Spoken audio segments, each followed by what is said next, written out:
Olá, eu sou Mirela, sou da comunidade Canção Nova, sou casada com o John.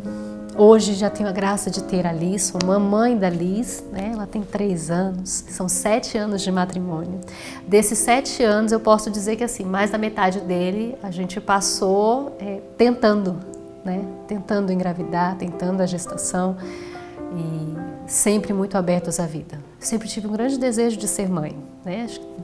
Desde a minha infância, eu sabia, não é que eu sabia, mas assim, brincava com as bonecas, brincava de ser professora, mas eu tinha em mim essa maternidade muito latente. Eu sempre quis muito ter filhos e ter muitos filhos. E para mim foi um choque, né, de realidade, de que a gente não tem o controle da nossa vida e das coisas que acontecem conosco, porque não é uma decisão só, né? Eu resolvi que eu quero ter filhos e eu consigo ter filhos, é agora, assim, em 5 minutos a gente resolve a situação. Para mim foi um pouquinho mais difícil, foi todo um caminho de muita conversão, de muita esperança, de muito abandono em Deus. Logo que a gente casou em 2015, a gente já estava aberto à vida, queríamos muito ter filhos, né? Meu esposo estava no último ano da faculdade, então a gente não teve pressa, mas estávamos abertos. Se acontecesse, era porque era vontade de Deus. Terminamos o primeiro ano de casados, então agora a nossa meta, a nossa missão, nosso desejo era começar a gerar a vida. E aí a gente foi encontrando essa dificuldade de não conseguir, né? De tentar mês a mês. Eu acredito que se você é tentante, né? Essa palavra eu descobri nessa época, né? Os tentantes. Se você é tentante, você sabe bem o que a gente passa. A gente começa a acreditar, às vezes até atrasa alguns dias, a gente se enche de esperança, a gente reza, a gente lê a palavra, vem aquela esperança, a gente diz, olha, esse mês vai, né? E aí é o negativo, às vezes num teste de gravidez, ou às vezes a própria menstruação, o corpo vai dando sinais de que a menstruação está chegando, então nós mulheres que nos conhecemos já vai sentindo que, olha, não aconteceu.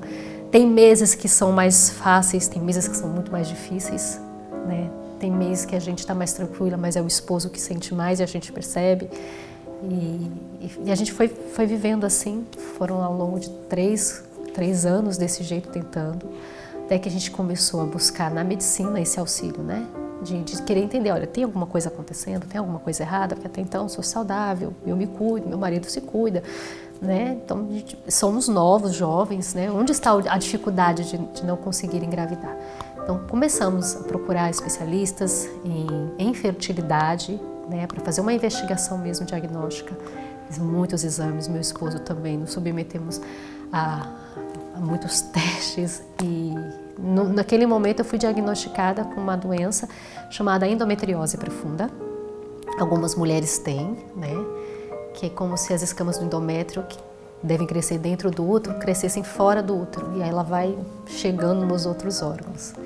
E aí foi durante esse diagnóstico mais aprofundado que se descobriu que a minha endometriose ela já era profunda e que ela me causava essa infertilidade. Além do fluxo de sangue muito forte, das cólicas, que eu sempre tive desde mocinha, né, e eu achava que era de família, minha mãe também tinha muita cólica, tinha muito forte o fluxo de sangue, então a gente achava que era de genético, né, eu herdei isso. Mas aí eu descobri que também isso é próprio da endometriose e que a minha endometriose, de modo muito específico, algumas mulheres conseguem engravidar com mais facilidade, tendo endometriose, outras não. Eu sou esse caso, né? Então, diante de todo o acompanhamento médico que a gente passou, eu lembro quando o especialista falou assim para mim e para o meu esposo, a gente sempre junto nas consultas, ele falou, olha, não é que é impossível, mas o protocolo médico da sua situação, de onde infiltrou a endometriose, de até onde ela já alcançou dentro de você, porque não é só o útero ali, os ovários, as tubas uterinas, né, as trompas, mas já chegou no intestino, enfim. Diante de tudo isso, não digo que é impossível, mas uma gravidez natural, ela é aí uma porcentagem de 3%, você teria aí de 100, você tem uns 3% de conseguir, ou seja, não é impossível, mas é muito árduo e muito difícil. Mas 3% é 3%, se fosse 1% seria 1%, né? E Deus faz no 1%, Deus faz no 0%. Lembro que eu fui atendida por muitas pessoas em oração, muitas pessoas me assumiram em oração. Assim, eu me descobri muito amparada na oração nessa época. Por isso que a gente também não pode se fechar dentro de casa, só você e o esposo, a gente, né? Na tentativa e nunca partilhar. É claro que a gente não diz para qualquer pessoa aquilo que é nosso sagrado, porque é a nossa dor. E nem todo mundo vai ter acesso a isso.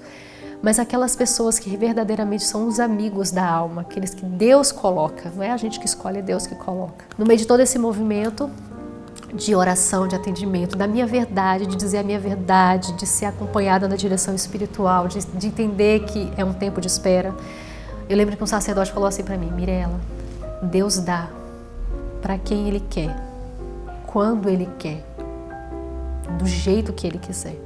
O difícil para você é entender que é Ele, não é você. É Ele quem controla. Essa ciência, essa sabedoria de Deus não é sua. Então, enquanto você não se curvar a essa vontade que é soberana, você vai continuar sofrendo sozinha.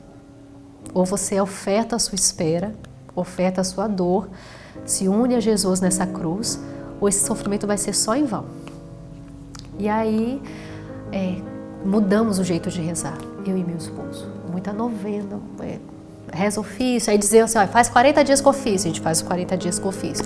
Faz jejum de Daniel, fazemos jejum de Daniel. Faz a quaresma de São Miguel fora da época, a gente fez de tudo. Tudo que era oração, que nos apresentavam, a gente sempre, muito solícito, fazia.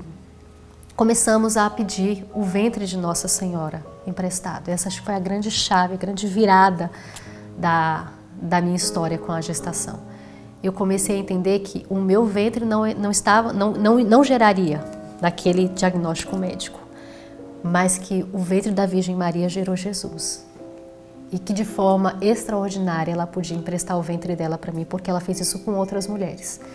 Então nós começamos a rezar o terço, como casal, e também junto com outras mulheres que estavam tentando da comunidade, nos reuníamos todos os meses para rezarmos juntas, pedindo que Nossa Senhora nos emprestasse o ventre dela. E eu fui agraciada na semana em que eu ia fazer a minha cirurgia ginecológica, para abrir uma janela de possibilidade de tentar engravidar. Eu descobri 2 dias antes da cirurgia, eu fiz um teste de hormônio pedido pelo médico, e aí deu uma alteração, e aí ele já pediu um beta. E aí a gente descobriu, eu e meu esposo, na intimidade da nossa casa, diante de um papelzinho com um número, que nós havíamos sido ouvidos, que Nosso Senhor havia se abaixado para ouvir a nossa oração e que eu estava grávida. Foi uma gravidez muito abençoada, né? Precisei fazer meu repouso, precisei guardar no coração os 3 primeiros meses, porque havia os riscos da perda. E a gente foi gerando tudo isso em muita oração. Então, olha, como as suas tubas elas são aderidas, a gente precisa pedir a Deus que faça que essa vida que foi fecundada lá na tuba chegue no útero, que do contrário você corre o risco de uma gravidez ectópica e você pode perder a tuba e o bebê. Então a gente rezou muito, foi muita oração, foram 9 meses de muita oração. Gestamos a nossa filha em oração. Aquele sonho de ouvir um choro de criança dentro da minha casa, de ouvir uma risada de criança, Deus me concedeu essa graça. E desde que a Alice tem 6 meses, que nós estamos abertos à vida de novo. Minha filha vai fazer 4 anos em setembro e a gente está tentando. E aí eu me vejo vivendo as mesmas frustrações, tem hora, né? Parece que a gente não aprende, mas não é. É porque, e hoje, né? Há um tempo atrás ela começou a pedir limãs. Ela fala limãs. Mamãe, eu quero limãs. Eu, minha filha, vamos rezar, vamos pedir ao Papai do Céu, vamos rezar uma Ave Maria para Nossa Senhora emprestar na barriguinha da mamãe um jeito da gente poder te dar irmãs e irmãos. Então, hoje eu volto àquela estaca lá no início. Podia dizer, mas você já tem, né? Poxa, quem nunca teve é quem sofre. Mas até você que já tem e está sonhando com mais 1, com mais 2, com mais 3, é para você também essa oração, né? E esse testemunho de dizer assim, a gente não pode desistir, mesmo que a gente esmoreça, porque a gente esmorece, a gente é humano, né? Nós somos sobre-humanos. Mas de dizer a você, eu me uno a você em oração. Peça a Nossa Senhora essa graça do ventre santo dela, emprestado a você.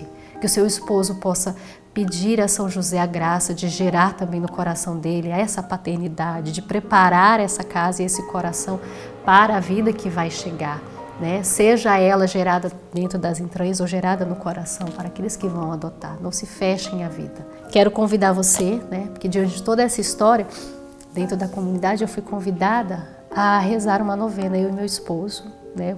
Como somos um casal tentante, chegou às nossas mãos a novena para casais tentantes. Foi uma feliz surpresa, porque que eu não conhecia, ela para mim era desconhecida. Na época que eu estava tentando a minha primeira gravidez, eu não sabia, então fiz outras novenas e outras orações, mas essa específica é para os casais que, como nós, estão tentando, estão pedindo, estão clamando. Serão 9 dias de oração, meu esposo estará comigo, então eu quero convidar você, é para você essa oração. Vamos rezar juntos, pedindo a Nossa Senhora, a São José e ao próprio Deus, autor da vida, que Ele conceda essa graça de em nossos corpos gerar mais uma vida. Então quero dizer que Deus te abençoe. A gente se encontra, se Deus quiser, para rezarmos juntos durante 9 dias. É uma novena muito forte. Não é que eu estou fazendo merchan não, mas assim, eu fui surpreendida porque em alguns momentos das orações eu fiquei bastante emocionada. Porque eu estou às portas de fazer uma cirurgia ginecológica, né? Porque agora a situação da endometriose, ela se agravou a um ponto que já não dá mais para eu esperar, tentar engravidar, né? E aí eu preciso recorrer à medicina e entender que também Deus age através dos médicos. Existe uma graça para aqueles que procuram a ajuda da medicina, mas que a minha resposta não está na medicina. Deus pode fazer.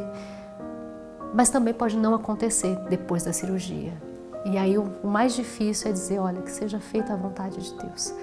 A Deus eu coloco o controle da minha vida. A Deus coloco a saúde do meu corpo. A Deus eu coloco os sonhos do meu matrimônio. Para Deus eu me coloco. Eu me consagro, que seja feita a vontade dEle. Deus abençoe você. A gente se encontra se Deus quiser.